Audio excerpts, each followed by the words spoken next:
I'm Casey Bolin, the Dungeon Master from Viking and Dragons. Today I have a special little video requested by one of our patrons on Patreon, Daniel. He asks, what do you think makes a good antagonist in Dungeons and Dragons? Well, there are a ton of different guides on how to make a good villain, and I almost cheated and consulted them for this video, but instead I thought about it really hard and came up with 3 things I think make an antagonist that players love to hate. Number 1, the stakes have to be real. Whatever plans the villain is trying to make come to fruition have to be real, tangible consequences for the players. It has to affect the characters directly or assault their senses of right and wrong. Now, for a party of good players, this is easy. The suffering or deaths of good, innocent people is an easy way to motivate a party to action and to set them against the villain. Now, what happens more than not for me as a DM is that my party is a little morally ambiguous or just downright evil. In that case, you need something more personal. The party's family members being in danger is a good motivator. Or maybe the villain foils the party's own villainous plans. For instance, the party could go to rob a bank only to find that the villain has already emptied the vault and the party takes the blame for the burglary.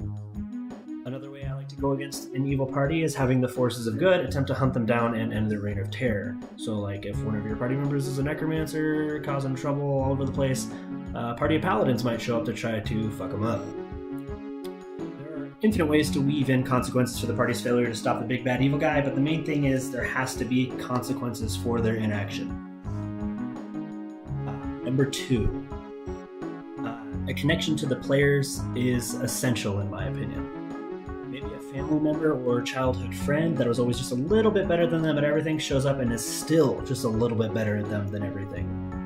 Players love having their characters be the star of the show.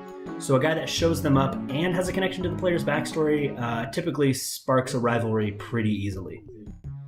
Another thing I like to do is wait for my characters to make a mistake that results in somebody being wronged or killed inadvertently. In this case, maybe their actions put a local businessman out of business, and he vows to take revenge. 3, 4, 5, maybe 10 sessions later, this dude shows up and starts to fuck things up for the party. Or, in the instance that someone was killed, maybe it's their significant other or parent that shows up looking for revenge. So tying a villain into at least one character's backstory is a good way to get players interested in what the big bad is up to. And the great thing is, if it doesn't work for one player, you have the rest of the party's backstories to pull from. So you get at least a few tries at it, and usually at least one will stick.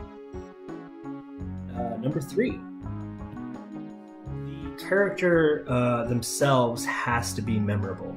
Give the bad guy a quirk, a tick, or a recognizable scar, maybe an interesting voice. For example, in episode 4 of Viking and Dragons, spoiler alert by the way, there's a guy who they encountered that talks like this, and no matter what they say, he always has an air of superiority about his voice. Mystery is another way to get them interested into a character. Like the guy I just mentioned, they haven't seen him at all. They were only talking to him through a door.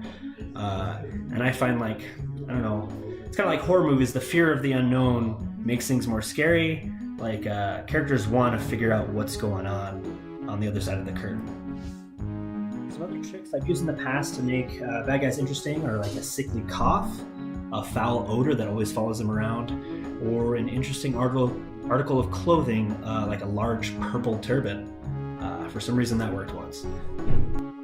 Number 3 is probably the most subjective of the 3 because what is interesting is entirely up to you, the Dungeon Master, and more importantly, whatever seemingly arbitrary details the players happen to latch onto. Because, at least for the parties that I Dungeon Master for, sometimes they completely ignore the guy that's supposed to be the bad guy and then just really, really hate a random throwaway NPC.